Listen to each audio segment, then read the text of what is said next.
আসসালামু আলাইকুম ওয়া রাহমাতুল্লাহি ওয়া বারাকাতুহু।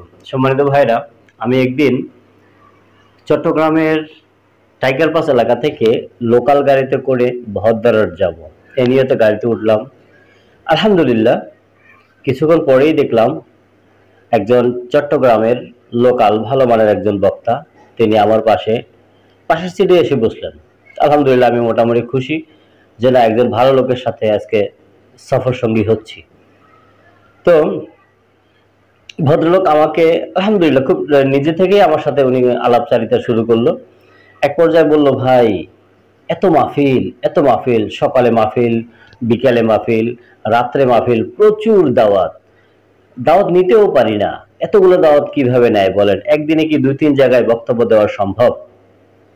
আবার এক একটা মাহফিল রাত্র 1টা, 1:30, 2টা পর্যন্ত অনেক সময় করতে হয়। তো কণ্ঠ ঠিক থাকে না, শরীর ঠিক থাকে না, মেজাজ মর্জি ঠিক থাকে না, কিভাবে এতগুলো মাহফিল নিই বলেন একদিনের ভিতরে?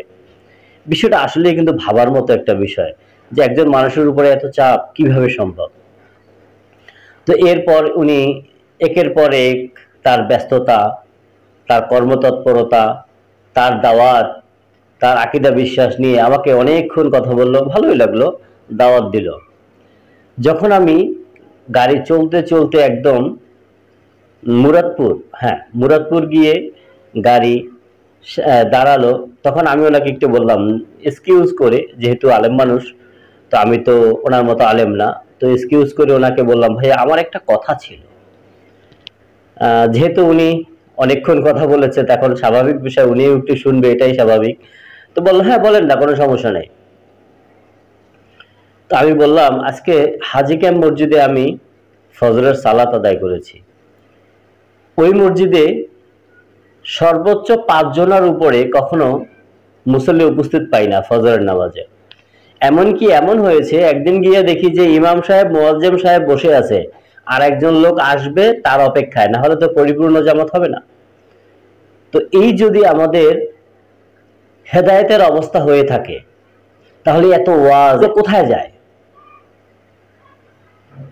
তখন উনি একটু চুপ হয়ে গেলেন এবং কিছুক্ষণ পরে আমাকে বলতেছে যে, আচ্ছা, আপনি বলেন তো, তাহলে এত ওয়াজ নসিহত এগুলো কোথায় যায়? মানুষ হেদায়েত কেন পাচ্ছে না? তো আমি কোমল কণ্ঠে ভাইকে একটু বললাম যে আসলে বাংলাদেশে, সারা বাংলাদেশে এত ওয়াজ হচ্ছে, এত বয়ান হচ্ছে, এত মাহফিল হচ্ছে, এত জলসা হচ্ছে, এমন কোনো মানুষ নাই যে দিনের দাওয়াত পায় না। এই দেশে এক মসজিদের আজান অন্য মসজিদের আজানের সাথে বাড়ি খায়, অথচ এই দেশে ফজরের সালাতে মুসল্লি খুঁজে পাওয়া যায় না। তাহলে এত এত ওয়াজ এগুলো যায় কোথায়? মানুষ হেদায়েত কেন পাচ্ছে না? তখন আলেম সাহেব আমাকে বলল যে, আপনার কি মনে হয় কেন হেদায়েত পাচ্ছে না? অনুরোধ করে বললাম, আশা করি আপনি আমার উত্তরটায় রাগ করবেন না, আমি সাধারণ মানুষ। উত্তরটা হলো এই, যারা এত ওয়াজ করে তারা কতটা হেদায়েতের ভিতরে আছে সেটাই প্রশ্নবিদ্ধ।